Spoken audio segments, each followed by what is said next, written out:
Hello.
Hello.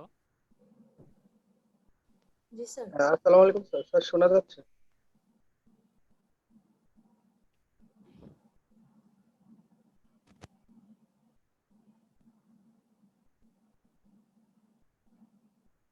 Screen দেখতে পাচ্ছ? জি sir.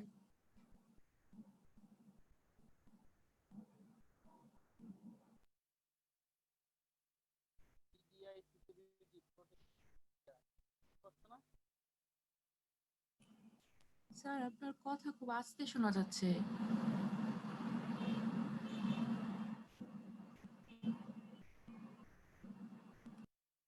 এবার শুনতে পাচ্ছ? জি স্যার, এবার শোনা যাচ্ছে। জোরে শুনতে পাচ্ছ এবার? জি স্যার।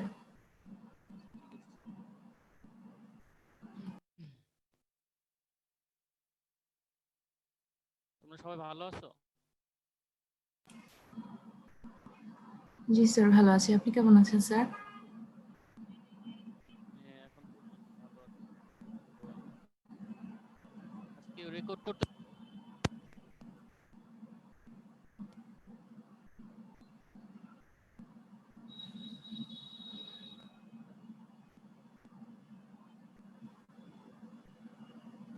বক হ্যালো। আবু বকর আছো নাকি? হ্যালো। জি স্যার, আছি স্যার। আচ্ছা, তোমাদের এই আমার যে ইসের গ্রুপটা তোমার গুগল ক্লাসরুমে এখানে মাত্র 20 জন অ্যাড কেন? স্যার সবাইকে তো স্যার বলছি স্যার, আবারও স্যার হ্যাঁ, বলবো স্যার। আমি যে অ্যাসাইনমেন্ট দিব তখন তো কিভাবে কি করবে? এখানে অ্যাড না হলে কিন্তু অ্যাসাইনমেন্ট জমা দিতে পারবে না। স্যার সবাইকে বলবো স্যার আজকের মধ্যে যেন জয়েন হয়ে যায়। কি আজকে কথা, এটা 1 মাস আগের কথা, স্যার তারও বেশি। আগে স্যার বলছি স্যার, এখন বলা স্যার হয়েছে কি কারণে সবাইকে। হয়তো স্যার।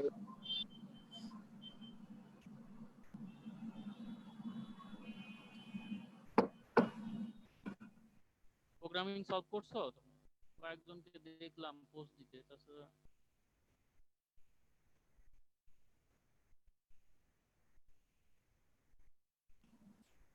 স্যার 2টা করতে পারছি, আরগুলো স্যার এখনো চেষ্টা করতেছি।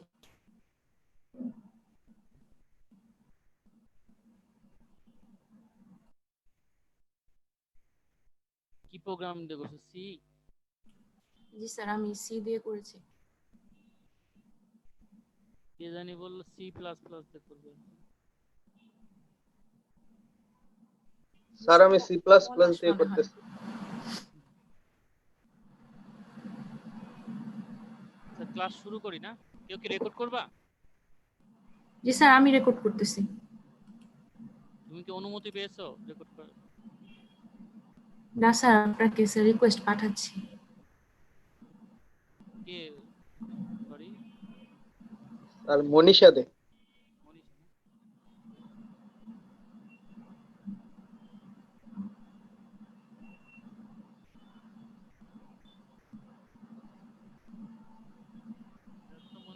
EDA3 তোমাকে অ্যালাউড? জি স্যার। তাহলে শুরু করা যায় না? জি স্যার।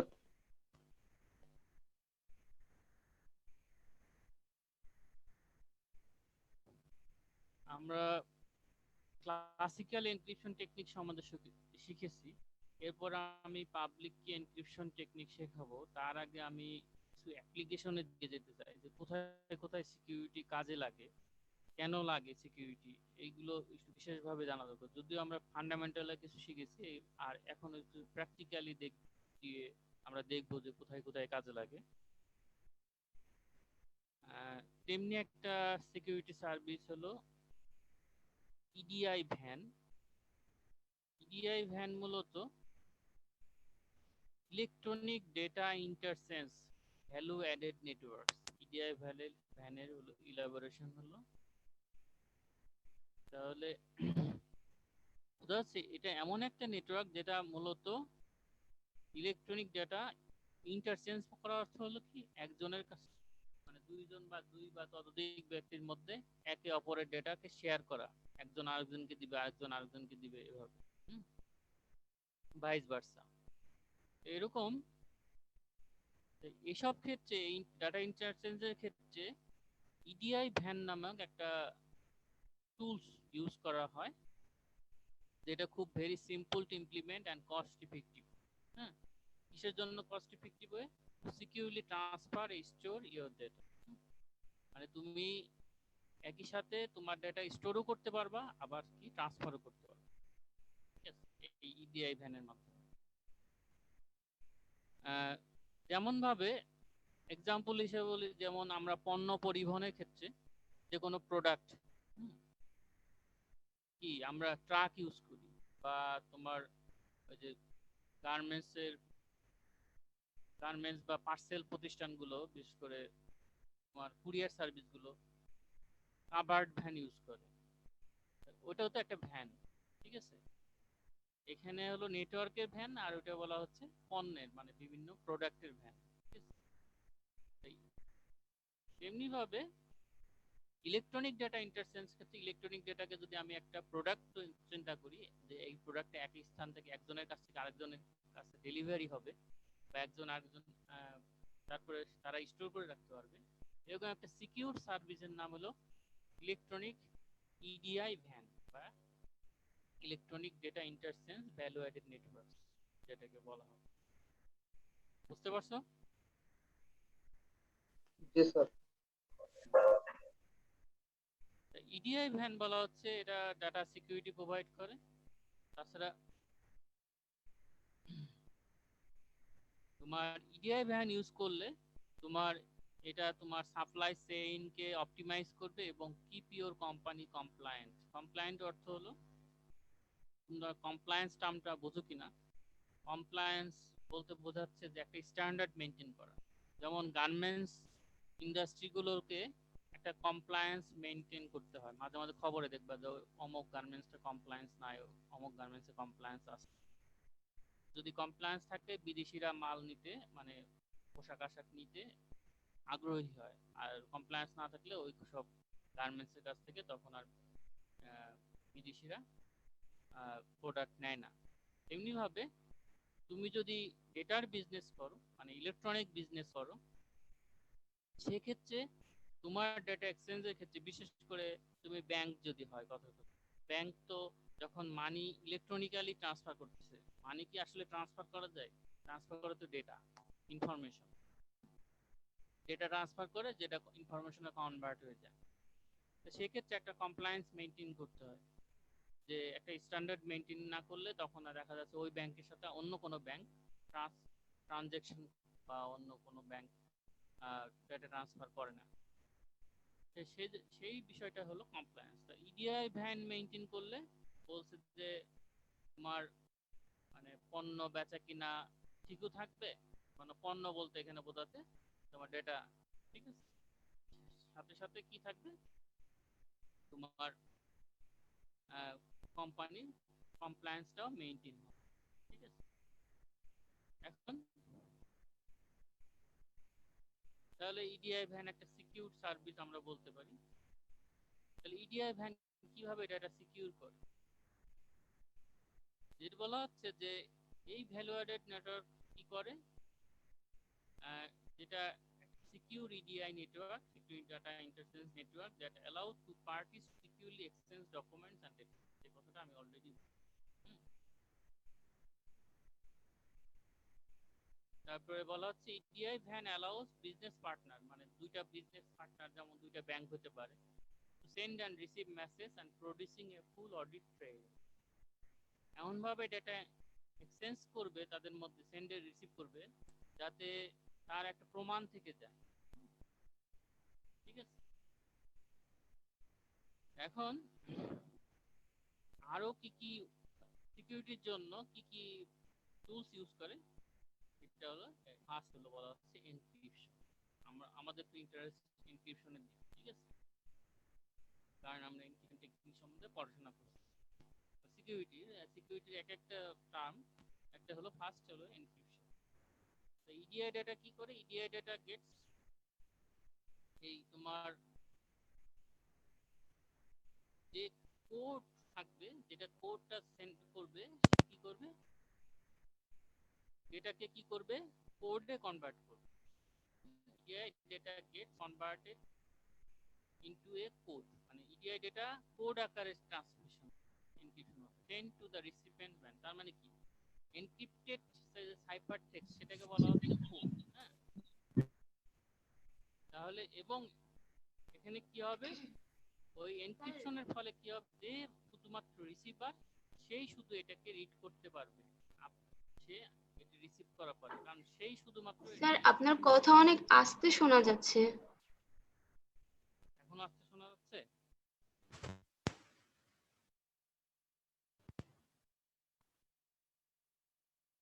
মানে খুবই আস্তে শোনা যাচ্ছে স্যার।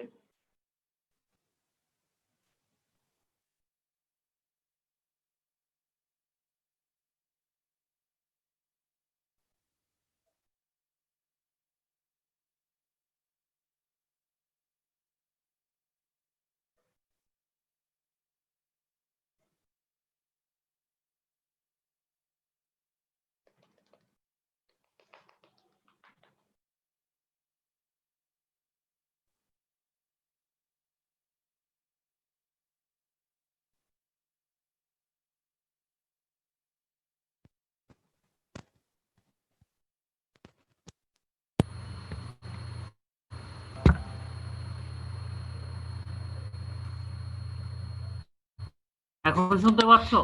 জি স্যার, জি স্যার, এখন ক্লিয়ার একদম। একটু মাইক্রোফোন ইউজ করলাম, কাজ করার কথা। যাই হোক,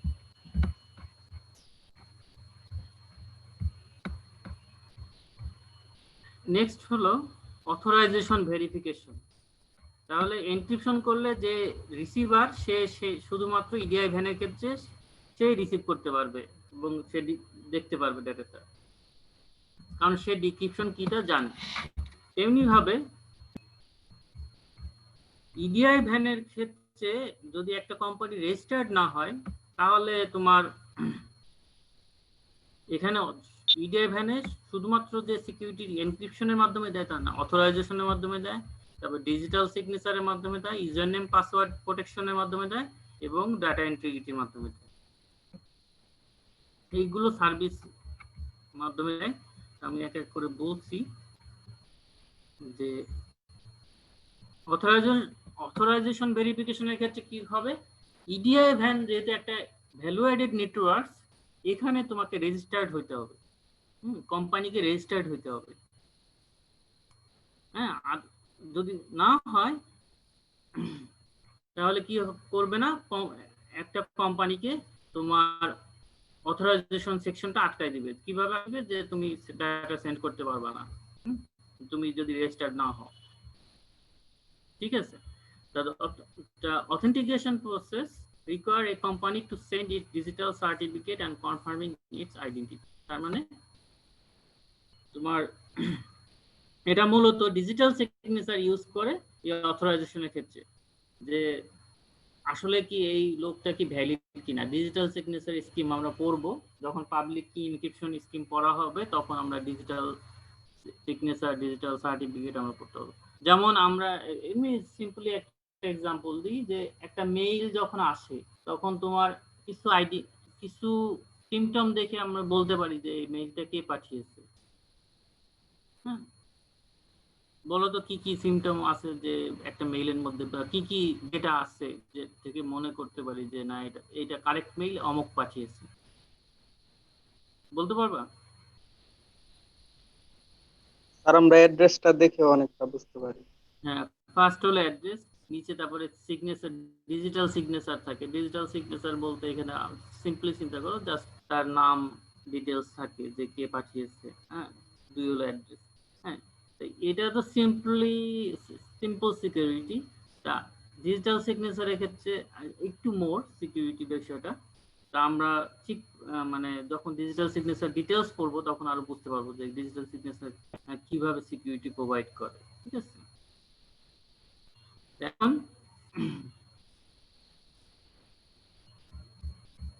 ইডিআই ভ্যান আরেকটা স্কিম কি ইউজ করে, digital signature using an EDI van prove the validity of your transaction. তার মানে কি, যে ডিজিটাল সিগনেচারের মাধ্যমে যাতে এমন করা হয় যে কোনো একটা ট্রানজেকশন হয়েছে কিন্তু সে যাতে অস্বীকার না করতে পারে যে এই ধরনের ট্রানজেকশন হয়নি। তার মানে ব্যাপারটা ধরো দুইটা ব্যাংকের মধ্যে মানি ট্রান্সফার হচ্ছে, ডিজিটাল সিগনেচার এমন একটা ভেরিফিকেশন করবে যে মানি ট্রান্সফার, আমি হয়তো মানি ট্রান্সফার রিকোয়েস্ট দিলাম, কিন্তু আমি পরবর্তী মানি ট্রান্সফার হয়ে যাওয়ার পরে আমি পরে বললাম যে না আমি তো রিকোয়েস্ট দিইনি। ঠিক আছে, এই ধরনের যাতে ডিনাই না করতে পারে কেউ, সেজন্য ডিজিটাল সিগনেচারের মাধ্যমে এই সিকিউরিটিটা মেনটেন করা হয়, যে যাতে পরবর্তীতে কেউ অস্বীকার না করতে পারে। ঠিক আছে, সেই বিষয়টা ডিজিটাল সিগনেচারের মাধ্যমে প্রোভাইড করা যেতে পারে।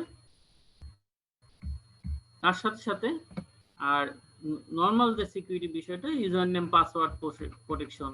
তুমি যদি ডিজিটাল ইডিআই ভ্যানে রেজিস্টার্ড হও, তাহলে তোমাকে একটা, যেমন ফেসবুকে তুমি রেজিস্টার্ড, বা তখন কি মেইল পাসওয়ার্ডের মাধ্যমে রেজিস্টার্ড না, অথবা মোবাইল নাম্বার পাসওয়ার্ডের মাধ্যমে রেজিস্টার্ড। তেমনিভাবে ইডিআই ভ্যান নেটওয়ার্কে তুমি যদি রেজিস্টার্ড হও, তাহলে তোমাকে একটা মেইল অ্যাড্রেস এবং পাসওয়ার্ডের মাধ্যমে তোমার অ্যাকাউন্টকে অ্যাক্সেস করতে পারবা। তাহলে ইউজার নেম পাসওয়ার্ড যখন চেক করবে তখনই তো বুঝে যাবে তুমি ভ্যালিড ইউজার কি না। এটা একটা সিকিউরিটির পার্ট। তার সাথে সাথে ইডিআই ভ্যানে আরো কি দেয়, ডেটা ইন্টিগ্রিটি। ডেটা ইন্টিগ্রিটি কিভাবে প্রোভাইড করে, তোমরা কি এটা পড়েছো? ডেটা ইন্টিগ্রিটি তোমার ডেটাবেসে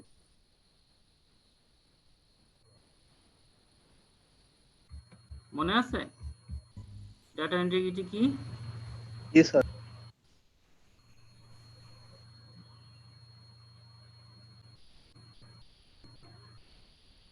বলতে পারবা কেউ?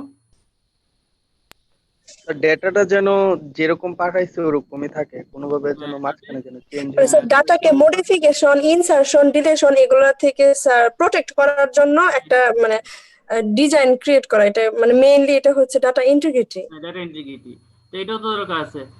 ধরো আমি পাঠালাম যে 5 লক্ষ টাকা ট্রান্সফার করে দিতে, মাঝখানে ইভিল পারসন ঢুকে বলে দিল যে না এটা 5 লক্ষকে 50 লক্ষ দিল, তাহলে তো হবে না, তাহলে তো ডাটা ইন্টিগ্রিটি মেইনটেইন হলো না।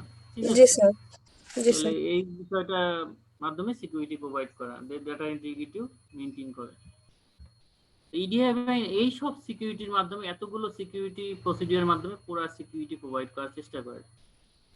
এই জন্য বলা হচ্ছে যে ইডিআই ভ্যান এমন একটা সার্ভিস যেটা কোম্পানি ইউজ করতে পারে, বিভিন্ন কোম্পানি, বিশেষ করে ফাইন্যান্সিয়াল কোম্পানিগুলো তো আরো বেশি। এবং সাথে সাথে কি হতে পারে, এটা তার কি ইলেকট্রনিক ডাটা এক্সচেঞ্জের ক্ষেত্রে তার কি করবে, সিকিউরিটি প্রোভাইড করবে ইডিআই ভ্যান। এখন তাহলে আমরা কেন আমরা এই ইডিআই ভ্যান ইউজ করবো, আমরা অলরেডি এই যা আলোচনা করলাম তার থেকে বলতে পারবো না যে তোমার কোম্পানি কমপ্লায়েন্স মেনটেন করবে, তোমার কোম্পানিকে একটা স্ট্যান্ডার্ড মেনটেন করতে দিবে, তারপরে তোমার ডেটাকে সিকিউর করবে। এসব বিভিন্ন কারণে আমরা তাহলে ইডিআই ভ্যান ব্যবহার করব। এবং সাথে সাথে ইডিআই ভ্যানের মতোই আরেকটা ভ্যান আছে, সেটাকে বলা হচ্ছে বোল্ড ভ্যান। মানে ইডিআই ভ্যানের আপডেটেড বা একটু এনহ্যান্স ভার্সন, যেটা কি করে তোমার ডেটাকে নর্মাল সার্ভারে সেভ, মানে না করে, পার্সোনাল সার্ভারে সেভ না করে এটা হলো ক্লাউডে সেভ করে। তো ইডিআই ভ্যান এটাকে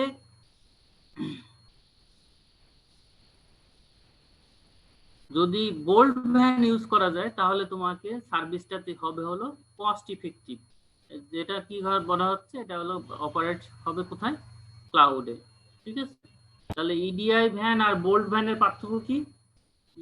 বোল্ড ভ্যান হলো কস্ট ইফেক্টিভ, হ্যাঁ, আর ইডিআই ভ্যান হলো কস্ট ইফেক্টিভ বলা যায় না, একটু কস্টলি। ঠিক আছে, আর বোল্ড ভ্যান অপারেট হয় হলো ক্লাউডে, আর ইডিআই ভ্যান অপারেট হয় হলো নর্মাল সার্ভার। মনে থাকবে?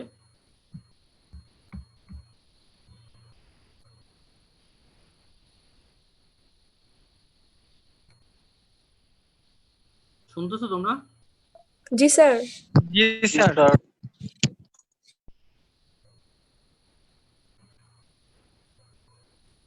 সাথে সাথে ক্লাউড বেস ভ্যান তোমাকে কি করবে, মানে যেটা বোল্ড ভ্যান বলা হচ্ছে, তোমাকে মানে টাইম সেভ করতে সাহায্য করবে, মানি সেভ করতে সাহায্য করবে। তার মানে এখানে ইডিআই ভ্যান যদি তুমি নিজে পার্সোনালি ক্রিয়েট করতে চাও তোমার কোম্পানিতে, তখন তোমাকে তার হার্ডওয়্যার কস্ট বেয়ার করতে হবে, সফটওয়্যার কস্ট বেয়ার করতে হবে। ঠিক আছে, কিন্তু তুমি যদি ক্লাউড থেকে সার্ভিসটা নাও তাহলে তোমার হার্ডওয়্যার সফটওয়্যার কস্টটা কমে গেল সেক্ষেত্রে। হ্যাঁ, তাহলে এই সার্ভিসটা তখন তোমার কি হচ্ছে, তখন ফ্লেক্সিবল হচ্ছে, পোর্টেবল হচ্ছে এবং কনভিনিয়েন্ট হচ্ছে। বুঝতে পারছো? তাহলে আমরা বলতে পারি যে বোল্ড ভ্যান মূলত একটা cost effective solution of EDI van. ঠিক আছে, বোল্ড ভ্যানটা কি হবে? একটা কস্ট ইফেক্টিভ সলিউশন অফ কি ইডিআই ভ্যান। তাহলে এই মূলত ইডিআই ভ্যান। আমরা একটা দেখলাম আসলে যে আমরা যে সিকিউরিটি গুলো পড়ছি বা পড়বো, অলরেডি কিছু পড়েছি, আরো কিছু পড়বো, এগুলো একটা প্র্যাকটিক্যালি কোথায় কাজে লাগে তার একটা এক্সাম্পল আমরা ইডিআই ভ্যানের মাধ্যমে জানতে পারলাম। বুঝতে পারছো? জি স্যার। এখন আমি নেক্সট টপিকে চলে যাব। কোনো কোশ্চেন আছে? না স্যার। না স্যার।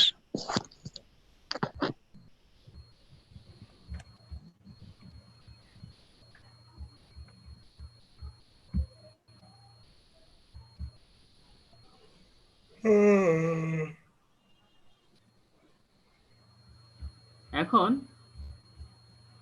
নেক্সট টপিকটা সিকিউরিটি এন্ড দ্য টিসিপি/আইপি স্ট্যাক।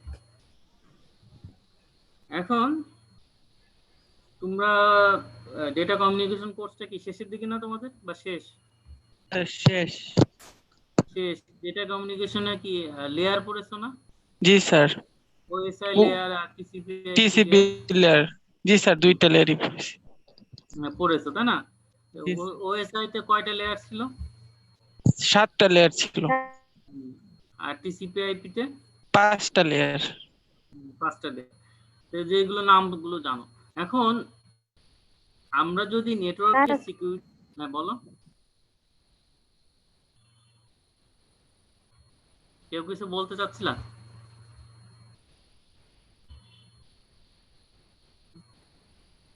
এখন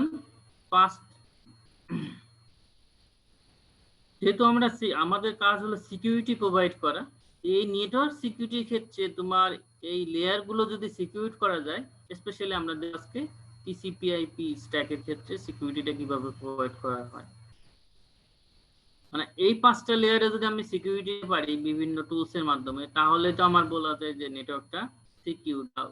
দা medium we are going to use বা we are using, that is secure. ঠিক আছে, যে নেটওয়ার্কটা আমরা ইউজ করতেছি সেটা সিকিউর, যে সার্ভিসটা আমরা ইউজ করতে যাচ্ছি সেটা সিকিউর।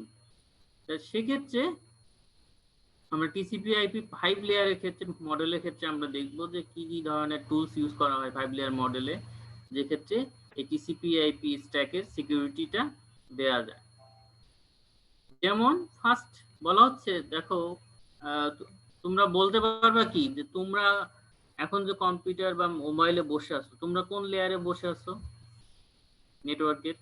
আমরা তো এখন নেটওয়ার্কের মাধ্যমে কমিউনিকেট করছি, আমরা কোন লেয়ারে বসে আছি? Application layer. Application layer. ঠিক আছে, এখন তার মেইন যে ডেটা ট্রান্সফারটা হয় অ্যাপ্লিকেশন থেকে ট্রান্সপোর্ট থেকে নেটওয়ার্ক থেকে ফিজিক্যাল লেয়ারে, মূল ডেটা ট্রান্সমিশন হয় আসলে মূলত কোন লেয়ারে গিয়ে? ফিজিক্যাল লেয়ারে গিয়ে না? জি স্যার। এখন আমরা উল্টার দিক থেকে দেখি,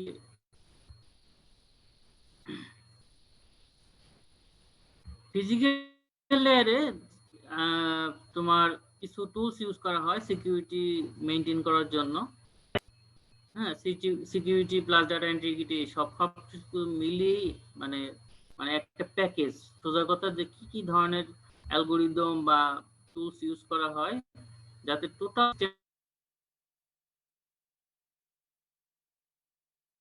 কে একটা সিকিউর মিডিয়ায় কনভার্ট করা যায়। তেমনি ফিজিক্যাল লেয়ারে যেমন ইউজ করা প্যাকেট ফিল্টার বোঝা যাচ্ছে যে ডেটা ট্রান্সমিশন হয় কিভাবে, কি হিসেবে ট্রান্সমিশন হয়? পুরো পড়েছো ডেটা প্যাকেট করতে? স্যার প্যাকেট আকারে। ঠিক আছে, হ্যাঁ হ্যাঁ, প্যাকেট আকারে। যেমন ধরো এক স্থান থেকে অন্য স্থানে আমরা যে বিভিন্ন কোম্পানির বিস্কুট খাই, ঠিক আছে, ওগুলো কিভাবে ট্রান্সমিশন হয়? প্যাকেট আকারে। ওষুধ বা হ্যাঁ প্যাকেট, তারপরে প্যাকেটের বড়টা কার্টুন না? জি স্যার। হ্যাঁ, কার্টুনে ট্রান্সফার। তাহলে তুমি যদি এখন তেমনি ভাবে যে ট্রান্সমিশন একটা ডেটাকে প্যাকেটের মধ্যে মানে প্যাকেট আকারে ডেটা এক স্থান থেকে অন্য স্থানে ট্রান্সমিশন হয়। এই ক্ষেত্রে তখন দুইটা এন্ডে কি ইউজ করা হয়? প্যাকেট ফিল্টার ইউজ করা হয়। কিসের জন্য? The packet filter design to set between the internal and external network. এটা কিসের জন্য? As packet enter or leave the network, they are compared to set of rules this determines if they are passed, rejected or dropped. তার মানে মূলত যে packet use করা হবে, তুমি ধরো আমি যে এখান থেকে তোমাদের কাছে ডাটা ট্রান্সফার করছি, এখান থেকে আসলে কি ডাটা ট্রান্সফার সরাসরি যাচ্ছে তোমাদের কাছে? যাচ্ছে না, কিন্তু এখান থেকে আমি ডেটা প্যাকেট আকারে সেন্ড করছি। আমি যেহেতু মোবাইল নেটওয়ার্ক ইউজ করছি কাছের কোনো কি টাওয়ারে, তাই না? এটা তো বুঝো নাকি? হ্যাঁ জি স্যার। কাছের কোনো টাওয়ারে আসলে কি থাকে? টাওয়ারে তো মূলত নিচে তো কম্পিউটার সার্ভার রুম থাকে, তা তো জানো নাকি? টাওয়ারের নিচে একটা রুম থাকে। জি স্যার। তোমরা কি কখনো দেখেছো কেউ? জি স্যার। তাহলে কি করছে? সেই ডেটাকে এই বাতাসের মধ্যে বাতাসটা মিডিয়া হিসেবে ইউজ করছে। এখানে ডেটাটা তোমার টাওয়ার দ্বারা রিসিভ করে সেখানে কম্পিউটারের মাধ্যমে সেই ডেটাকে কি প্যাকেট অনুসারে, এখন এর মধ্যে কোন ডেটাটা যাবে কি না যাবে, কোন ডেটাটা গেল কি না গেল, এই সমস্ত বিষয়গুলো মেনটেন করা হলো এই প্যাকেট ফিল্টারের মাধ্যমে, যে কোন ডাটাটা পাস হয়েছে, কোন ডাটাটা রিজেক্ট হয়েছে, কোন ডাটাটা ড্রপ হয়ে গেছে। ঠিক আছে, হ্যাঁ, এই যেমন আমি তো কিছুক্ষণ আগে তোমরা কি সাউন্ড শুনতে পাচ্ছিলে না, হ্যাঁ, হয়তো সাউন্ড ডেটাটা কি সামহাউ ড্রপ হয়ে গেছে, তখন তোমাদের কাছে সাউন্ডটা যায়নি, তখন তোমরা ঠিক পেয়েছো যে সাউন্ডটা পৌঁছায় নাই, তখন তোমরা আমাকে একটা মেসেজ দিলে। তেমনি ভাবে এরা কিছু প্যাকেট ফিল্টারিং এ কিছু অ্যালগরিদম ইউজ করে। কোনো ডেটার যদি একটা হেডার বা কোনো একটা পার্ট যদি মিসিং থাকে, তখন সেই ডেটাকে আবার নেওয়ার চেষ্টা করে বা আবার রিকভার করার চেষ্টা করে যে কোথায় গেল সেটা। ঠিক আছে, তাহলে এই যে এই বিষয়গুলো মেনটেন করবে কার মাধ্যমে? প্যাকেট ফিল্টারের মাধ্যমে। ঠিক আছে, যে একটা ডেটা কোন নেটওয়ার্কে প্রবেশ করছে, কোনটা কোন নেটওয়ার্কে থেকে বের হয়ে যাচ্ছে, সমস্ত বিষয়গুলো প্যাকেট ফিল্টারিং মাধ্যমে তোমার মেইনটেইন হবে। তারপরে ফিজিক্যাল লেয়ারে আরো ইউজ করা হয় টুলস হলো কি নেটওয়ার্ক অ্যাড্রেস ট্রান্সলেশন, মানে নেট নামে একটা টুল। এটা মূলত কাজ কি, এটা হলো যে অ্যাড্রেস ট্রান্সলেশনের ক্ষেত্রে ইউজ করা হয়। তার মানে কি, তুমি যখন তোমার ডেটা তুমি নেটওয়ার্ক লেয়ার বলছে ফিজিক্যাল লেয়ারে পৌঁছাবা, তখন তোমাকে তো আইডেন্টিফাই করতে হবে ফিজিক্যাল লেয়ারে আসলে কোন দিকে ডেটাটা যাবে। সেটা কি তোমার অ্যাড্রেসের উপর ডিপেন্ড করবে না? ঠিক আছে, আমি যে স্পিচ ডেলিভারি দিচ্ছি এই স্পিচটা যদি ইউএস এর কোনো পার্সন শুনতে চায়, তাহলে কি ডেটা কি বাংলাদেশে থাকলে হবে না ইউএস এর দিকে যাইতে হবে? ইউএস অ্যাড্রেস হ্যাঁ, ইউএস ট্রান্সলেট এর দিকে করতে হবে। তার মানে বাংলাদেশের কোনো সেন্ট্রাল সার্ভারের মাধ্যমে সেটা আবার কি আমাদের যে অপটিক্যাল ফাইবার নেটওয়ার্ক আছে তার ভিতর দিয়ে ট্রান্সমিট হয়ে এভাবেই তো আস্তে আস্তে কি ইউএস এর কোনো ব্যক্তির কাছে পৌঁছাবে না। হ্যাঁ, তেমনি ভাবে তাহলে এই যে অ্যাড্রেসিংটা বিষয়টা, যে তুমি যে ডেটাটা প্রোভাইড করছো তার সাথে কে কে কানেক্টেড, ঠিক আছে, তাদের অ্যাড্রেস কি, সেই যে বিষয়টা, যে অ্যাড্রেস ট্রান্সলেশনের বিষয়টা, ঠিক আছে, এই ট্রান্সলেশনের বিষয়টা কোথায় হবে, কি ফিজিক্যাল লেয়ারে হবে। ঠিক আছে, সেক্ষেত্রে কোন টুলস ইউজ করবে? নেটওয়ার্ক অ্যাড্রেস ট্রান্সলেশন টুলস, বা সংক্ষেপে বলা হচ্ছে নেট। হ্যাঁ, এখানে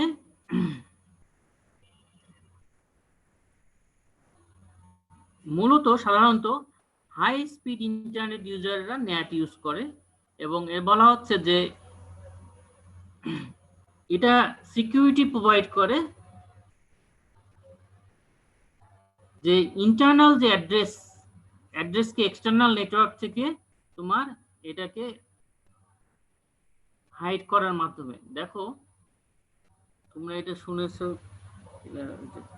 সাবনেট মাস্ক পড়েছো তোমরা ডেটা কমিউনিকেশনে, না কম্পিউটার নেটওয়ার্ক কোর্সটা পড়েছো নাকি তোমরা? জি স্যার। পড়েছো? জি স্যার। কম্পিউটার নেটওয়ার্কে তোমরা সাবনেট মাস্ক নামে কিছু পড়েছো? জি স্যার। সাবনেট মাস্কের মাধ্যমে কি করে, তোমার লোকাল যে আইপিটা, লোকাল আইপি কে তোমার লোকাল আইপিটা কি জানতে পারবে যে আসলে কোন আইপি থেকে, লোকাল আইপি থেকে আসছে, এক্সেপ্ট ইউজিং সাম স্পেশাল টুলস। নরমাল যারা ইউজার তারা কিন্তু জানতে পারবে না লোকাল কোন আইপি ইউজ করা হয়েছে, কারণ সাবনেট মাস্কের মাধ্যমে ওটাকে কনভার্ট করে ফেলা হয়। তাহলে তোমার এক্সটার্নাল যে নেটওয়ার্করা, এরা যাতে জানতে না পারে যে কোন আইপি থেকে, লোকাল আইপি থেকে এটা আসছে, ঠিক আছে, ওই লোকাল আইপি কে সাবনেট মাস্কের মাধ্যমে একটা গ্লোবাল আইডেন্টিটি বা আইপি তৈরি করা হয়, যাতে কি করা হয় যে ওই গ্লোবাল আইপিটা বুঝতে পারে যে এটা একটা, এই অ্যাড্রেসটাই মানে লোকাল অ্যাড্রেস থেকে গ্লোবাল অ্যাড্রেসে কনভার্ট করা হয় যে কোনো কম্পিউটারকে। ঠিক আছে, তাহলে কি তোমার ইন্টারনাল অ্যাড্রেসটা কি এক্সটার্নাল নেটওয়ার্ক থেকে রক্ষা পেল না, যে তোমার আসলে অ্যাকচুয়াল আইপিটা কি। এটা মূলত সাবনেট মাস্কের মাধ্যমে করা হয়। সেই হেল্পটা করে কে? এই নেট, এই টুলসটা এই হেল্পটা করে। ঠিক আছে, ফিজিক্যাল লেয়ারে এসে। বুঝতে পারছো?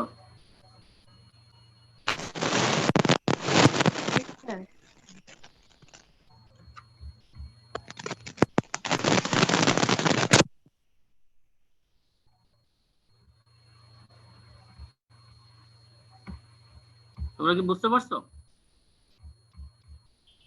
জি স্যার। জি স্যার।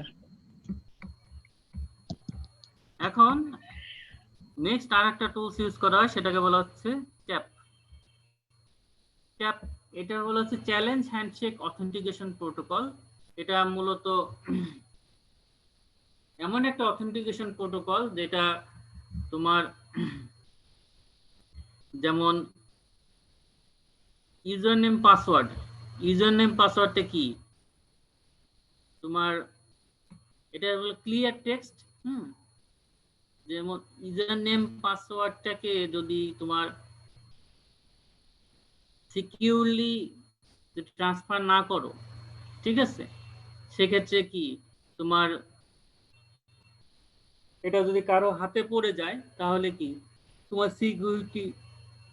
সিকিউরিটিটা ব্রেক হতে পারে। সেক্ষেত্রে চ্যালেঞ্জ হ্যান্ডশেক অথেন্টিকেশন প্রোটোকল বা সংক্ষেপে বলা ট্যাপ এটা ইউজ করা হয় মূলত ইউজার নেম পাসওয়ার্ডকে প্রোটেক্ট করার জন্য। ইউজার নেম পাসওয়ার্ডকে প্রোটেক্ট করার যেমন একটা অ্যালগরিদম যেমন MD5।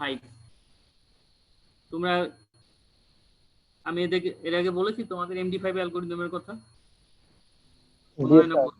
হ্যাঁ, প্রোগ্রামিং এ যারা যদি করে থাকো MD5 ফাংশন মূলত একটা হ্যাশ অ্যালগরিদম যার কাজ হলো যে কোনো একটা নাম্বারকে যদি তুমি MD5 ফাংশন দ্বারা কনভার্ট করো 32 বিটের একটা বিট না ডিজিটের একটা কোড তৈরি হবে যেটা combination of number and character. এর মাধ্যমে কি করা হয় তোমার ইউজার নেম পাসওয়ার্ডকে সিকিউরিটি দেওয়া হয়। তো সেই ক্ষেত্রে এটা হেল্প করে হলো কি চ্যালেঞ্জ হ্যান্ডশেক অথেন্টিকেশন প্রোটোকল বা চ্যাপ। নামগুলো একটু কেমন সংক্ষেপগুলো বিশেষ করে অ্যাব্রিভিয়েশন গুলো। আবার একটা আছে কি PAP, এটা হলো বলা হচ্ছে পাসওয়ার্ড অথেন্টিকেশন প্রোটোকল।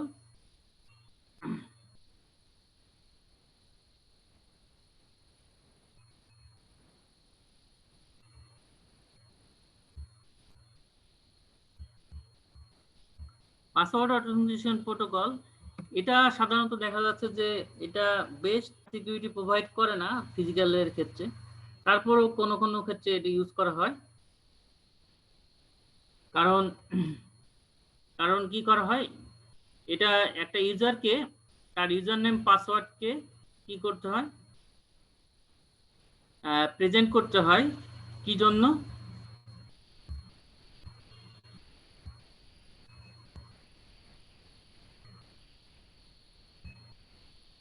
যে এটা ভেরিফাই করার জন্য যে তোমার এই ইউজার নেম পাসওয়ার্ডটাকে যাতে ক্লিয়ার টেক্সট হিসেবে প্রোভাইড না করতে পারে। ঠিক আছে, এটাই মূলত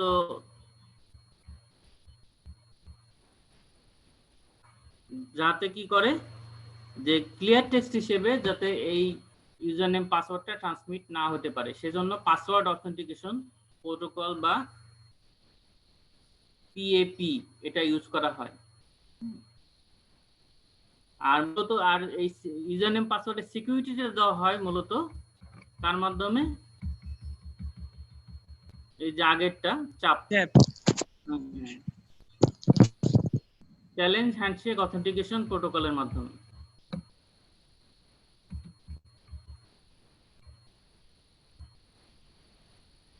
এই গেল ফিজিক্যাল লেয়ারের সিকিউরিটি টুলস। কতগুলো পেলাম আমরা? 1 2 3 4 সিকিউরিটি টুলস ইউজ করা হয়। এরপরে আসলো হলো যে ফিজিক্যাল লেয়ারের পরে কি নিচের থেকে যদি চিন্তা করি পরে হলো নেটওয়ার্ক লেয়ার। এখন নেটওয়ার্ক লেয়ারের ক্ষেত্রে ইউজ করা হয় 3 ধরনের সিকিউরিটি টুলস। ফার্স্ট বলা হচ্ছে point to point tunnelling protocol বা PPTP।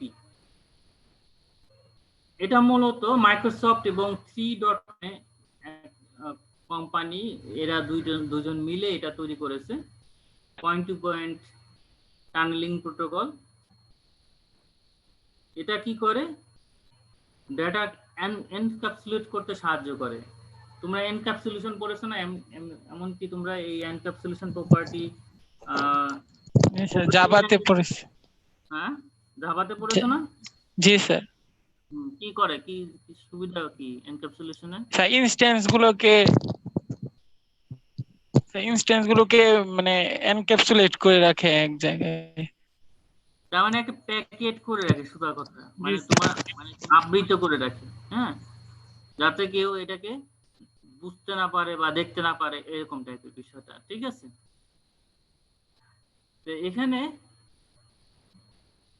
মূলত এটা কিভাবে করবে যে কেউ দেখতে পারে না বা বুঝতে পারে না, এটা মূলত মাইক্রোসফটের যে টেকনোলজিটা সেটাকে বলা হচ্ছে point to point encryption, P2P encryption.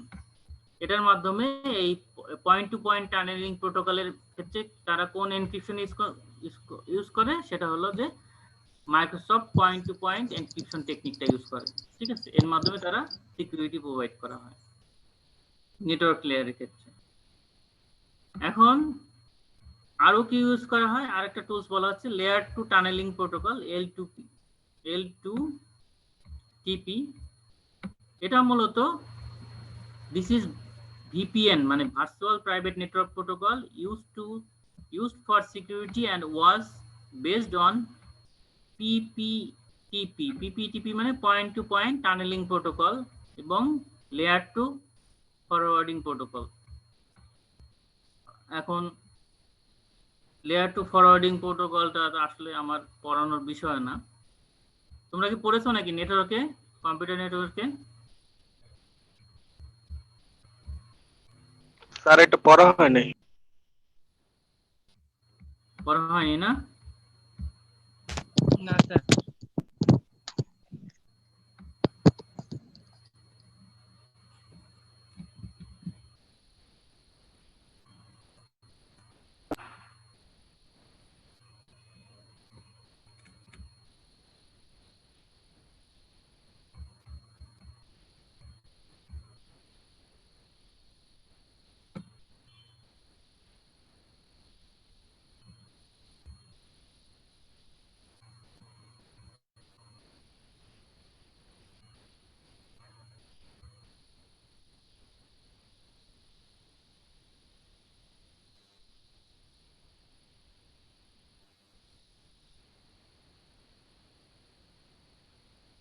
Layer two forwarding protocol মূলত এটা ডেভেলপ করছে সিসকো সিস্টেম এবং এটা ভার্চুয়াল প্রাইভেট নেটওয়ার্ক কানেকশন তোমার এস্টাবলিশ করতে সাহায্য করে।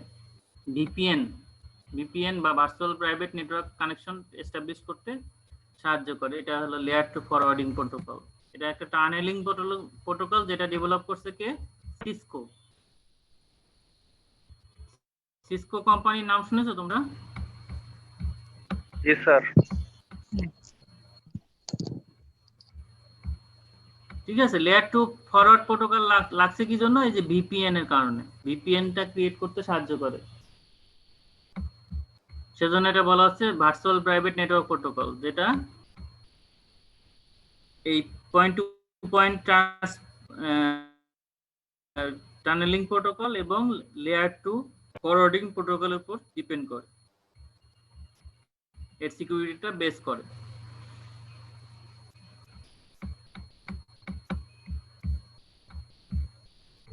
তোমরা স্ক্রিন দেখতে পাচ্ছ? জি স্যার। জি স্যার।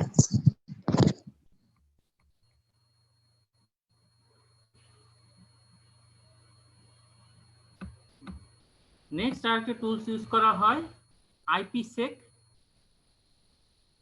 আইপিসেক বলতে বোঝাচ্ছে, আইপি তো তোমরা পড়েছো অবশ্যই। আইপি মূলত কি? Internet protocol. Internet protocol. ঠিক আছে, এই আইপিসেক হলো বোঝা যাচ্ছে যে সেক বলতে বোঝাচ্ছে সিকিউরিটি টার্মটা আসছে, সেজন্য আইপিসেক। আইপিসেক এটা ইউজ করা হয় এই আইপি প্যাকেটকে সিকিউর করার জন্য, প্রোটেক্ট করার জন্য এবং ডিফেন্ড এগেইনস্ট নেটওয়ার্ক অ্যাটাক। যদি নেটওয়ার্ক রিলেটেড কোনো অ্যাটাক হয় যাতে এটাকে রক্ষা করা যায়। ঠিক আছে, তো এটা সাধারণত আইপিসেক এর ক্ষেত্রে ক্রিপ্টোগ্রাফিক বেস প্রোটেকশন ইউজ করা হয়, তারপর সিকিউরিটি প্রোটোকল ইউজ করা, ডাইনামিক কি ম্যানেজমেন্ট ইউজ করা হয়, মানে এক এক সময় এক এক ধরনের কি যাতে এনক্রিপশন ডিক্রিপশন ক্ষেত্রে ইউজ করা হয়, মানে সব সময় যাতে একই ধরনের কি প্রাইমারি কি ইউজ করা না হয়, সেজন্য বলা হচ্ছে ডাইনামিক কি ম্যানেজমেন্টের সাথে সম্পর্কিত থাকে।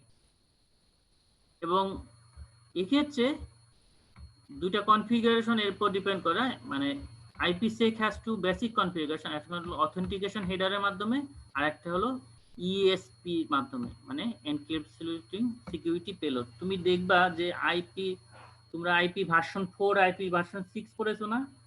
ওই যে একটা ডায়াগ্রাম বক্সের মতো পড়েছো তোমরা? জি স্যার। জি স্যার। জি স্যার। হ্যাঁ, ওর মধ্যে কিন্তু এই টার্মগুলো ছিল, অথেন্টিকেশন হেডার, ESP, মানে এনক্যাপসুলেটিং সিকিউরিটি পেলোড, এগুলো ছিল। ঠিক আছে।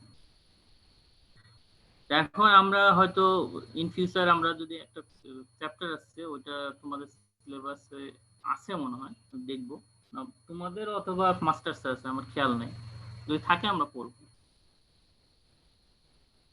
মানে সিকিউরিটি রিলেটেড রিলেশনের দিক দিয়ে আইপি সেকটা কিভাবে কাজে লাগে ডিটেইলসটা এখানে জাস্ট আমরা দেখলাম যে আইপি সেক এমন একটা টুলস যেটা মূলত ইউজ করা হয় নেটওয়ার্ক লেয়ারে। সেটা কি করে, প্রোটেক্ট আইপি প্যাকেটকে প্রোটেক্ট করতে সাহায্য করে এবং যে কোনো ধরনের নেটওয়ার্ক অ্যাটাক এটাকে রোধ করতে সাহায্য করে। এটা সাধারণত কি করে, আরো cryptographic base protection service use করে এবং সিকিউরিটি প্রোটোকল ইউজ করে এবং ডাইনামিক কি ম্যানেজমেন্ট ইউজ করে। আর এটা মূলত দুইটা বেসিক কনফিগারেশনের মাধ্যমে মেইনটেইন করা হয়, সেটা হলো একটা হলো অথেন্টিকেশন হেডার আর একটা হলো কি ইএসপি বা এনক্যাপসুলেটিং সিকিউরিটি পেলোড। এই দুইটা কনফিগারেশনের মাধ্যমে মূলত এই সিকিউরিটিটা প্রোভাইড করা হয় আইপির মধ্যে। এখন এরপরে আসলো আমরা কি ট্রান্সপোর্ট লেয়ার। ট্রান্সপোর্ট লেয়ারের ক্ষেত্রে তোমরা এসএসএল এর নাম শুনেছো? এসএসএল বা টিএলএস।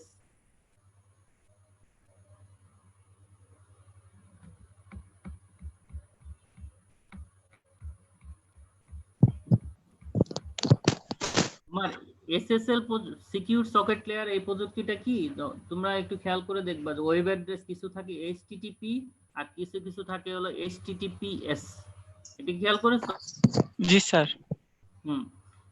এইচটিটিপিএস এর ক্ষেত্রে মূলত এসএসএল ইউজ করা হয়, মানে সিকিউর মানে হাইপার টেক্সট ট্রান্সফার প্রোটোকল। তো এইচটিটিপি আর এস তে হলো সিকিউরিটি, হ্যাঁ সিকিউর, ঠিক আছে। ওই সিকিউর করার জন্য মূলত এই এসএসএল মানে সিকিউর সকেট লেয়ারটা ইউজ করা হয়। তো এটা একটা এসএসএল এমন একটা প্রযুক্তি independent technology that এনাবলস user to ensure the security of data that is exchange over the internet. তার মানে কি, তুমি দেখবা যখন এইচটিটিপিএস ছাড়া তুমি কোনো ডেটা ইউজ করতে যাবা তখন বলবে যে তোমার কানেকশনটা সিকিউর না, এরকম একটা মেসেজ দেয় বিভিন্ন ব্রাউজার, বিশেষ করে ক্রোম ব্রাউজারটা এই মেসেজটা দেয়।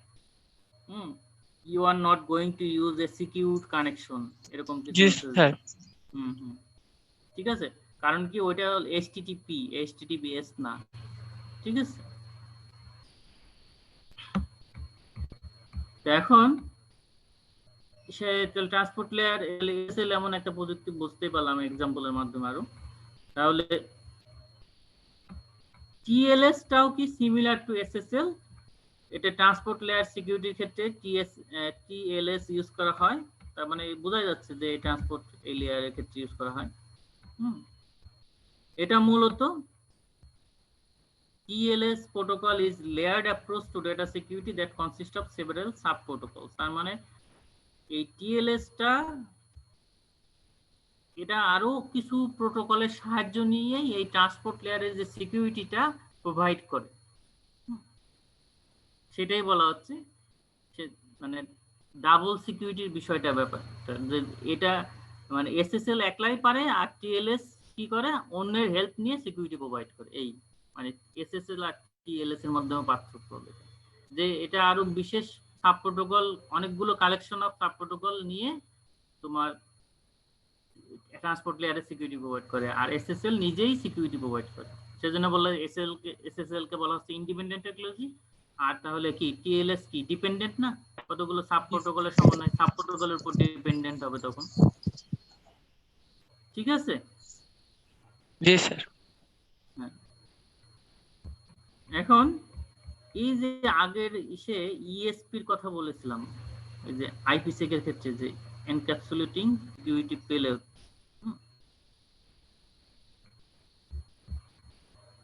এই মোর আইপিসেক মানে কি ওই আইপিসেক এর আপডেট, সেজন্য বলা আছে এটাকে মোর আইপিসেক একটা tools.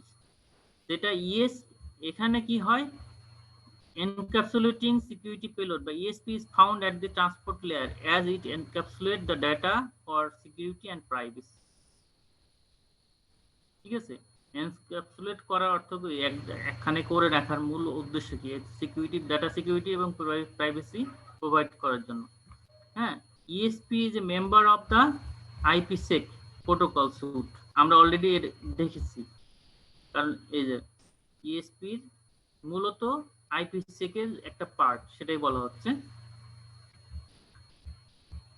it provides origin authenticity and through the source authentication data integrity through hash function and confidentiality through encryption তার মানে মূলত এই ESP টা অরিজিন অথেন্টিকেশনটা প্রোভাইড করে হলো সোর্স অথেন্টিকেশনের মাধ্যমে যে ডেটাটা কোথা থেকে আসলো তুমি রিসিভ করবা আসলে যেখান থেকে আসার কথা ছিল সেটা কি সেখান থেকে এসেছে তারপরে ডাটা ইন্টিগ্রিটি মেইনটেইন করে হ্যাশ ফাংশনের মাধ্যমে ঠিক আছে ডাটা ইন্টিগ্রিটি মানে যাতে মাঝখানে কি ডাটা কি অল্টার হয়ে গেছে যে ডাটাটা আমি রিসিভ করতে যাচ্ছি হ্যাঁ আর কনফিডেন্সিয়ালিটি মেইনটেইন করে কার মাধ্যমে এনক্রিপশনের মাধ্যমে ঠিক আছে এখন যেহেতু ওই ইএসপিটা এই লেয়ারে ইউজ হচ্ছে সেজন্য এইটাকে বলা হচ্ছে মোর IPsec ঠিক আছে আগেরটাকে বলা হয়েছিল IPsec টেকনোলজি মানে আর এখানে বলা হচ্ছে এটাকে বলা হচ্ছে কি মোর IPsec ঠিক আছে টেকনিক মানে একই ইএসপিটা দুইটা লেয়ারের ক্ষেত্রে ইউজ করা হচ্ছে একটা হলো ট্রান্সপোর্ট লেয়ারের ক্ষেত্রে আবার আরেকটা কিসের ক্ষেত্রে কি নেটওয়ার্ক লেয়ারের হ্যাঁ নেটওয়ার্ক লেয়ারের ক্ষেত্রে সেজন্য বলা হচ্ছে যে এই যেহেতু ট্রান্সপোর্ট লেয়ারে ইউজ করা হচ্ছে নেটওয়ার্কের ক্ষেত্রে বলা হচ্ছে IPsec আর তোমার ট্রান্সপোর্ট লেয়ারের ক্ষেত্রে নাম দেওয়া হয়েছে কি মোর IPsec এই কাজ একই ঠিক আছে এখন এই গেল ট্রান্সপোর্ট লেয়ারের ক্ষেত্রে তারপর আছে কি অ্যাপ্লিকেশন লেয়ারে এই অ্যাপ্লিকেশন লেয়ারে যেগুলো আছে মূলত আমরা ইউজ করি আমরা পিছন থেকে যদি চিন্তা করি ধরো ভাইরাস স্ক্যানার আমরা ইউজ করি না আমরা কি আমি ফার্স্টে বলেছি আমরা বসে আছি কোথায় অ্যাপ্লিকেশন লেয়ারে না আমরা ভাইরাস স্ক্যানার ইউজ করি কি জন্য যাতে আমার কম্পিউটারে কোনো ডেটা ডাউনলোড করলে বা ডেটা অ্যাক্সেস করলে যাতে কি কম্পিউটারকে হার্ম না করে তোমরা কি খেয়াল করেছো যখন জিমেইল থেকে ডাটা ডাউনলোড করো এমন মেসেজ দেখায় your virus scanner is temporary unavailable এমন দেখেছো ডাটা ডাউনলোড করতে দেয় না জি স্যার জি স্যার তারপর ওই ডেটা সিকিউরিটি বুঝে যে কে পাঠিয়েছে তারপর ডিপেন্ড করে তুমি দেখা যাচ্ছে যে ডাউনলোড করে নাও যদি স্ক্যানারটা উপস্থিত থাকে মাঝে মাঝে উপস্থিত থাকেও না ঠিক আছে সেজন্য তাহলে অ্যাপ্লিকেশন লেয়ারে ভাইরাস স্ক্যানার ইউজ করা হয় এটা তো বুঝতে পারছো নাকি স্যার আমরা আরো প্রথম থেকে আসি তাহলে তেমনি ভাবে আরো কিছু টুলস ইউজ করা হয় যেমন একটা নাম হলো radius remote authentication dial in user service তোমরা কি জানো যে কম্পিউটার নেটওয়ার্ক বহুত আগে BTCL নাম শুনেছো তোমরা BTCL জি স্যার হ্যাঁ BTCL বাংলাদেশের যে টেলিফোন যেটা এখন এটার আগে নাম ছিল BTCL না তো ভুলে গেছি আমি নামটা এখন মনে পড়ছে না এখন BTCL আগে মূলত এখন তো ব্রডব্যান্ড ইন্টারনেট কানেকশন ইউজ করি আমরা অপটিক্যাল ফাইবার নেটওয়ার্কের মাধ্যমে কিন্তু আগে ছিল যে ডায়াল আপ নেটওয়ার্কিং সার্ভিস তোমরা কেউ কখনো দেখছো কিনা যে বাসায় যে টেলিফোন লাইন থাকতো টেলিফোন লাইনের সাথে কানেকশনের মাধ্যমে একটা ডায়াল আপ নেটওয়ার্ক তৈরি করা হতো তোমার কম্পিউটারের সাথে কানেক্টিভিটি করবে এবং তোমার ডেস্কটপে একটা আইকন থাকতো ডায়ালে ইউজার নেম পাসওয়ার্ড দেওয়া থাকতো ডায়াল করলে পরে তোমার একটা নেটওয়ার্কের সাথে ইন্টারনেট কানেক্টিভিটির সাথে অ্যাড হয়ে যেত এই ধরনের নেটওয়ার্ককে বলা হচ্ছে ডায়াল আপ নেটওয়ার্ক কেউ কখনো ইউজ করেছে এরকম জি স্যার করেছি এটাকে বলা হচ্ছে ডায়াল আপ নেটওয়ার্ক তো এই ডায়াল আপ নেটওয়ার্কের যে অথরাইজেশন এবং এর অথেন্টিকেশন এর জন্য মূলত ইউজ করা হয় কি remote authentication dial in user service, এই রেডিয়াস এই প্রোটোকলটা, ঠিক আছে। এটা মূলত সেজন্য বলা হচ্ছে RADIUS is most widely used for dial up authentication protocol in the world. It offers authentication and authorisation to dial up network users, ঠিক আছে। তার মানে তুমি ভ্যালিড ইউজার কিনা, তুমি যে ডায়াল করছো ইউজার নেম পাসওয়ার্ড দিয়ে, তুমি কি ভ্যালিড ইউজার কিনা সেটা রেডিয়াস এই প্রোটোকলের মাধ্যমে মূলত দেখা যাচ্ছে। বিটিসিএল যদি এই সার্ভিসটা প্রোভাইড করে, বিটিসিএল এটা ডিটারমাইন করবে যে তুমি ভ্যালিড ইউজার কিনা। তারপরে আছে অ্যাপ্লিকেশন লেয়ারে আরেকটা টুলস ইউজ করা হয়, যেমন সেটাকে বলা হচ্ছে TACSPS, TACA, মূলত terminal access controller access control system, ঠিক আছে। এটা একটা ওল্ডার অথেন্টিকেশন প্রোটোকল, মূলত ইউনিক্স নেটওয়ার্কের ক্ষেত্রে ইউজ করা হয়। তোমরা ইউনিক্স অপারেটিং সিস্টেমের নাম শুনেছো? জি স্যার। জি স্যার। যেমন লিনাক্স, ইউনিক্স, তারপরে তোমার উইন্ডোজ, আমরা ইউজ করি উইন্ডোজ, তাই না? ডস, বিভিন্ন অপারেটিং সিস্টেমের নাম শুনেছো না? তার মধ্যে ইউনিক্স একটা operating system. Unix operating system base যে নেটওয়ার্ক গুলো, ইউনিক্স নেটওয়ার্ক, সেক্ষেত্রে দেখা যাচ্ছে যে একটা সার্ভারের রিমোট অ্যাক্সেসের ক্ষেত্রে যদি ইউজার লগ ইন করতে চায়, সে লগ ইনের ক্ষেত্রে তার পাসওয়ার্ড যে অথেন্টিকেশন, এই ক্ষেত্রে মূলত এই ট্যাকাক্স এই প্রোটোকলের মাধ্যমে এই অথেন্টিকেশনটা করা হয়। তার মানে ধরো তুমি কথার কথা যে তুমি একটা ইউনিক্স নেটওয়ার্কের একটা সার্ভার মেইনটেইন করছো, তা সেখানে কেউ রিমোটলি লগ ইন করতে চায়, এই রিমোটলি যদি কেউ লগ ইন করতে চায়, সেই ক্ষেত্রে তোমার এই সিস্টেমের অ্যাক্সেস দিবে কি দিবে না, এই টার্মিনাল অ্যাক্সেস কি দিবে না, এটা হলো তো মূলত ট্যাকাক্স এই প্রোটোকলের মাধ্যমে এই অথেন্টিকেশনটা করা হয়। সেই মানে একটা ইউজারকে লগ ইন করতে দিবে কি দিবে না। এই হলো তোমার ইউনিক্স এর ক্ষেত্রে। আর মাইক্রোসফট ইউজ করে কারবেরস নামে একটা প্রোটোকল। কারবেরস আমরা ডিটেইলসটা পড়ব, এটা তোমাদের সিলেবাসে আছে, এটা টপিকসই আছে, এটা আমরা পড়ব। এই তোমার অ্যাপ্লিকেশন লেয়ারে কারবেরস নামে আরেকটা প্রোটোকল ইউজ করা হয়, সেটাকে বলা হচ্ছে,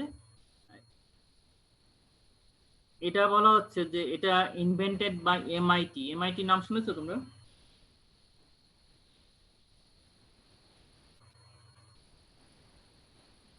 জি স্যার। এমআইটি মূলত একটা ইউনিভার্সিটি, বুঝছো, technological university. MIT, Massachusetts institute of technology, নাম শুনেছো? জি স্যার শুনছি।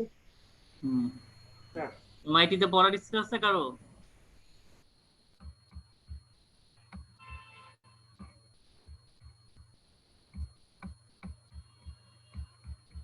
তোমরা তো সরকারি জব খুঁজবা আর কি, যাই হোক। কারবেরস মূলত ইনভেন্টেড বাই এমআইটি। এটা স্ট্রং অথেন্টিকেশন প্রোটোকল বলা হচ্ছে। হ্যাঁ, এটা কিভাবে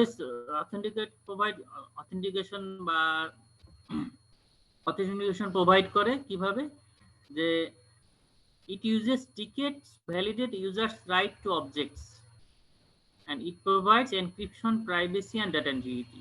তার মানে তুমি যদি কোনো একটা নেটওয়ার্কে ডেটা ইউজ করতে চাও, বা কোনো একটা সিস্টেমে সার্ভারে রিকোয়েস্ট পাঠাতে চাও, কোনো অবজেক্ট কি ইউজ করতে চাও, সেক্ষেত্রে তোমাকে একটা টিকেট থাকবে। এই কারবেরস প্রোটোকল তোমাকে একটা টিকেট দিবে। তুমি যদি ভ্যালিড ইউজার হও, তোমাকে একটা টিকেট দিবে। মানে টিকিট কেটে বাসে ওঠার মতো। তুমি যে বাসের একটা সঠিক যাত্রী, সেটা কি টিকিট দেখে তোমার নির্ণয় করেন না? এমনি ভাবে তুমি একটা সিস্টেমে অ্যাক্সেস করতে চাচ্ছ একটা অবজেক্টকে, ঠিক আছে, সেখানে তোমার অ্যাক্সেস রাইট আছে কিনা, যে তোমার ওইটা অ্যাক্সেস করার রাইটটা আছে কিনা, সেটা কি টিকেটের মাধ্যমে নির্ণয় করবে। সেই টিকেটটা দেবে কে? কারবারস প্রোটোকল তোমাকে দিবে, মানে ইউজারকে দিবে। এটা মূলত কিসের জন্য ব্যবহার করা হয়? কারবারস আরো কি করে? এনক্রিপশন, প্রাইভেসি এবং ডাটা ইন্টিগ্রিটি প্রোভাইড করে। বুঝতে পারছো কারবারস? আর এটা মনে রাখো, আমি এক্সট্রা একটা কথা বলে দিই, যে কারবারসটা উইন্ডোজের সাথে বিল্ট ইন ছিল। উইন্ডোজ ইউজ করে এখানে কারবারস এই টেকনোলজিটা। আমরা হয়তো যখন কারবারস ডিটেইলস পড়বো তখন এটা জানতে পারবো।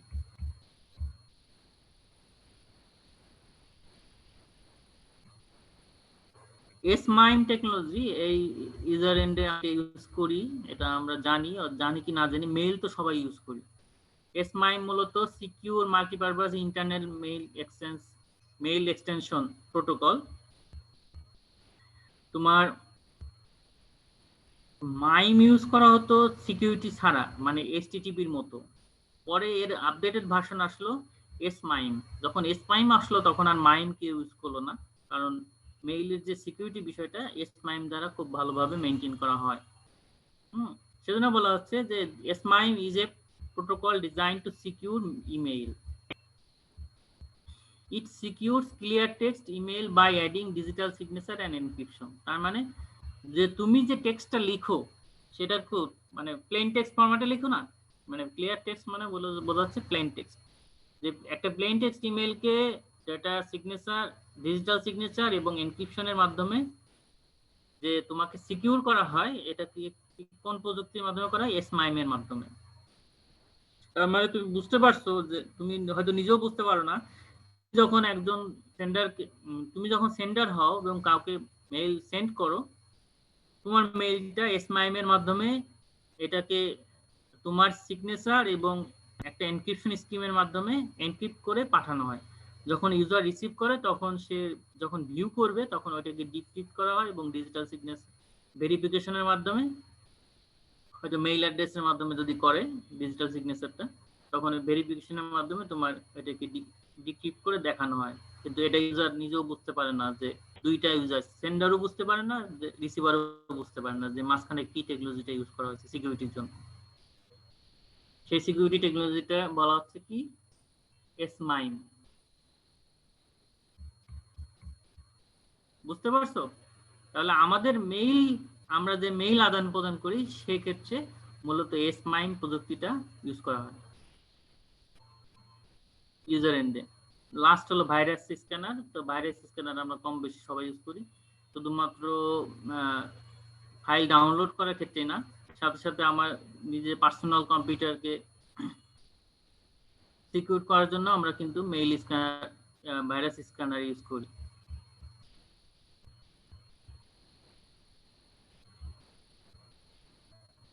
ঠিক আছে?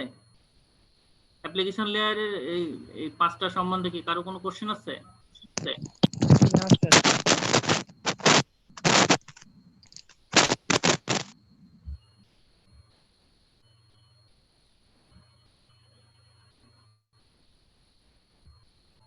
শুনতে পেয়েছো? জি স্যার, স্যার প্রবলেম নাই।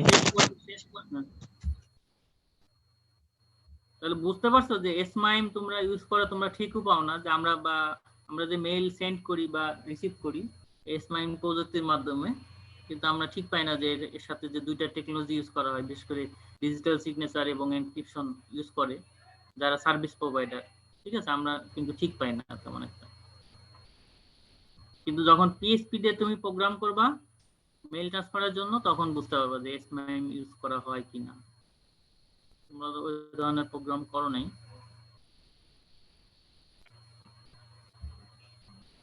মূলত এইভাবে সিকিউরিটি বিভিন্ন লেয়ারে এনক্রিপশন টেকনোলজি বা অথেন্টিকেশন বা ডিজিটাল সিগনেচার, ঠিক আছে, এই যে বিভিন্ন সিকিউরিটি এলিমেন্টস এগুলো ইউজ করা হয় বিভিন্ন লেয়ারে। এভাবেই তোমার নেটওয়ার্ককে সিকিউর করা হয়, তোমার ডাটা ট্রান্সমিশনকে সিকিউর করা হয়। ঠিক আছে? জি স্যার। আজকের লেকচার এই পর্যন্ত। একটু কথা বলবো অন্য বিষয়ে, ল্যাবের বিষয়ে।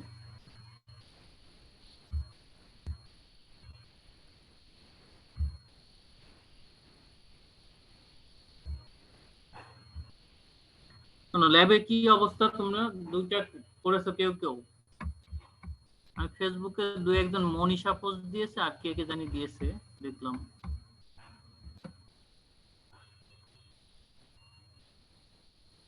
শুনতে পাচ্ছ? জি স্যার। জি স্যার। স্যার আমি একটু দেখছি যে কে কে দিয়েছে।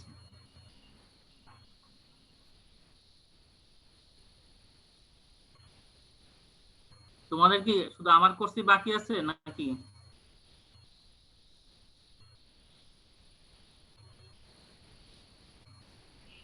আমি সিলেবাসের কথা বলছি। স্যার আমাদের শুধু একটা কোর্স শেষ হয়েছে, বাকিগুলো এখনো চলতেছে। শুধুমাত্র ডেটা কমিউনিকেশন শেষ হয়েছে না? স্যার কমিউনিকেশন ইঞ্জিনিয়ারিং উজ্জ্বল স্যারের। Sorry, communication. ও আচ্ছা আচ্ছা। কমিউনিকেশন ইঞ্জিনিয়ারিং ল্যাব নেই? না স্যার।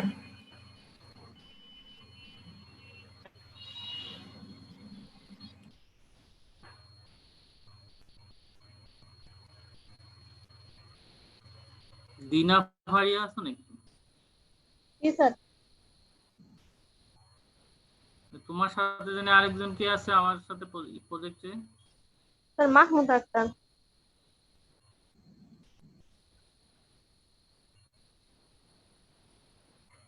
তোমরা কি পারি লাইব্রেরি সেটআপ দিয়েছিলে? পারি লাইব্রেরি বলছি, সিল লাইব্রেরি। জি স্যার। তোমরা তো সিল লাইব্রেরিটা সেটআপ দিতে পারো না, তাই না? না স্যার, ওটা এরর আসছে, সিস্টেম এরর। তোমরা কি এরকম করতে পারো যে এরর গুলোকে সার্চ দিবা, যে এরর গুলো কপি করে নেটে সার্চ দিবা যে ওই এররটা দূর করা যায় কিভাবে? স্যার আমি দিয়েছিলাম যখন পরে। সেটআপ দিয়েছি কোনো জি অ্যানসার স্যার। পাওনি? স্যার ওইখানে যা যা মানে করতে বলছিল, ওই যে লিগেসি সিগুইন কিছু একটা 32 = 0 এরকম সেট আপ করতে বলছিল, করছি কিন্তু কোনো লাভ নেই। লাভ হয় নাই? না স্যার। সিগুইনের কিছু টুলস আছে, ওইগুলো সেটআপ দিলে তখন আর এই ধরনের সমস্যাটা হয় না। স্যার আসলে বুঝতে পারতেছি না, এত দূর থেকে আসলে আপনার সাথে যদি কাজ করা যায় তো তাহলে। হুম।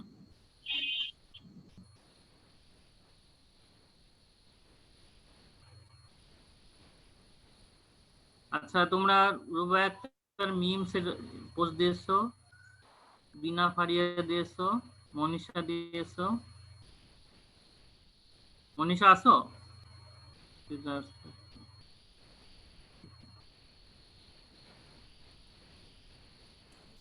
জি স্যার। মনীষা কি দুইটা করেছো নাকি? ক্লিফেয়ার জি আর স্যার। সিজার? বুঝতে তো পারছো, থিওরিটিক্যালি তো বুঝতে পারছিলে নাকি? জি স্যার। স্যার আমি সবগুলো স্যার আগে আরেকবার আপনার মানে ডকুমেন্ট গুলো পড়ে পড়ে তারপরে কোড করছি আর কি, এই জন্য একটু সময় লাগতেছে। তোমরা ওপেন সোর্স কোডও আছে, সেগুলো দেখতে পারো, কিন্তু যাই করো বুঝে করো। জি স্যার, এই বুঝে জন্য করতে একটু পারলে আরো ভালো। সময় লাগতেছে আর কি। মেনু বেজ হয়েছে? এটা কি মেনু বেজ হয়েছে? আমি যেটা মেনু বেজ করতে বলতাম। জি স্যার। ঠিক আছে, আমি দেখি। এগুলো তো ডাউনলোড করা যাবে নাকি? জি স্যার, করা যাবে, নোটপ্যাডে ডাউনলোড হয়ে যাবে এটা। নোটপ্যাড ফাইলটা আমি আপলোড করছি।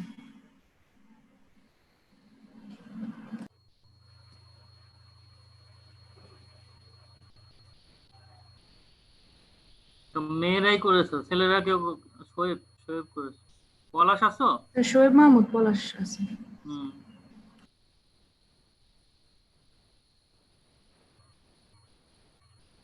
পলাশকে আজ ক্লাসে আসো?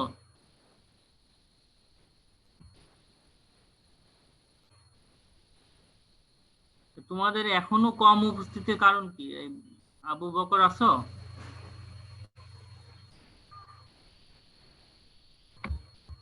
লিভ করছে নাকি?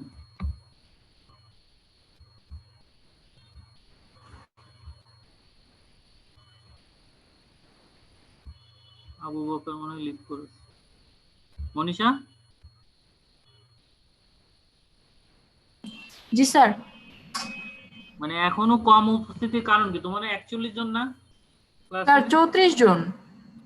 ও তোমরা 34 জন। ও 3-1 এ হলো 41 জন। জি স্যার। 34 জনের মধ্যে আজকে 21 জন ছিল, এখন হলো 17 জন আছে। স্যার স্যার সবাইকে বলা হয়েছে যাতে রেগুলার ক্লাসে অ্যাটেন্ড করে, স্যার হয়তো নেট সবাই প্রবলেমের কি জন্য। প্রত্যন্ত অঞ্চলে নাকি আর্থিক সমস্যা? বুঝলাম না। স্যার আর্থিক সমস্যার কথা স্যার কেউ মানে বলে নাই আর কি। তাহলে তোমরা স্যার যদি হয়তো মেসেজ নেটওয়ার্কের সমস্যা, নেট অ্যাক্সেস করতে পারে না হয়তো। আচ্ছা আমি দেখবো তো যে অ্যাটেন্ডেন্স থেকে যে কি অবস্থা, সবাই কয়জন রেগুলার প্রেজেন্ট করে আর কয়গুলো স্ক্যাটার্ডলি আসে, তাহলে বুঝতে হবে। ঠিক আছে, আমি তোমাদের এই প্রোগ্রামগুলো দেখবো। তোমাদের যদি কোনো প্রবলেম হয় তাহলে পোস্ট করো কিন্তু। জি স্যার। ঠিক আছে, গ্রুপে পোস্ট করো। ঠিক আছে। আর দিনা ফারি, জি স্যার। দিনা শুনতে পাচ্ছ? জি স্যার। আমি আমি একটা প্রেজেন্টেশন দিব হয়তো কয়েকদিনের মধ্যে, ওই জন্য হয়তো তোমরা একটু কানেক্টেড থেকো। আমি তোমাদেরকে মেইল দিয়ে দিব, জুম মিটিং একটা অ্যারেঞ্জ করবো, বুঝছো? আচ্ছা এগুলো স্যার। বোঝানোর জন্য। ঠিক আছে, আমি তোমরা যে মেইল দিয়ে রাখছো না, জি স্যার। এখানে ওই মেইলটাই আমি তোমাদেরকে জানাই দিব। আচ্ছা স্যার। আচ্ছা ঠিক আছে। হ্যাঁ বলো। স্যার আমি মিম বলছিলাম। হ্যাঁ মিম বলো। স্যার আমার প্রজেক্ট আপনার সাথে পড়েছিল, আমি ভাবছিলাম যে আপনাকে একেবারে কোড করে তারপর নক দিতে। স্যার আমি একেবারে কোড করে নক দিই, মানে মেশিন লার্নিং এর যে অ্যালগরিদমটা আছে। কি মেশিন লার্নিং এর কোড করবে? আগে তো তোমার কি করতে চাচ্ছ সেটা তো আগে ডিজাইন হিউম্যান করতে হবে। Activity recognition. Human activity recognition তুমি যে প্রপোজালটা দিয়েছো জি তার তো স্যার। একটা ডিজাইন করতে হবে আগে, যে এই ফ্লো ডায়াগ্রামের মাধ্যমে তুমি কাজটা করতে চাচ্ছ, আগে ডিজাইন দেখাও আমাকে। আচ্ছা সিস্টেম স্যার। অ্যানালাইসিস কোর্স পড়েছো না? জি স্যার। আর এখন সফটওয়্যার ইঞ্জিনিয়ারিং পড়তেছো, জি স্যার। সুতরাং এইসব ফলো করে তুমি আগে কি করতে চাও আমাকে জানাও, তারপরে কোড আচ্ছা স্যার। করবো। ঠিক আচ্ছা আছে। স্যার। আচ্ছা স্যার। আচ্ছা, ঠিক আছে, বিদায় নিচ্ছি।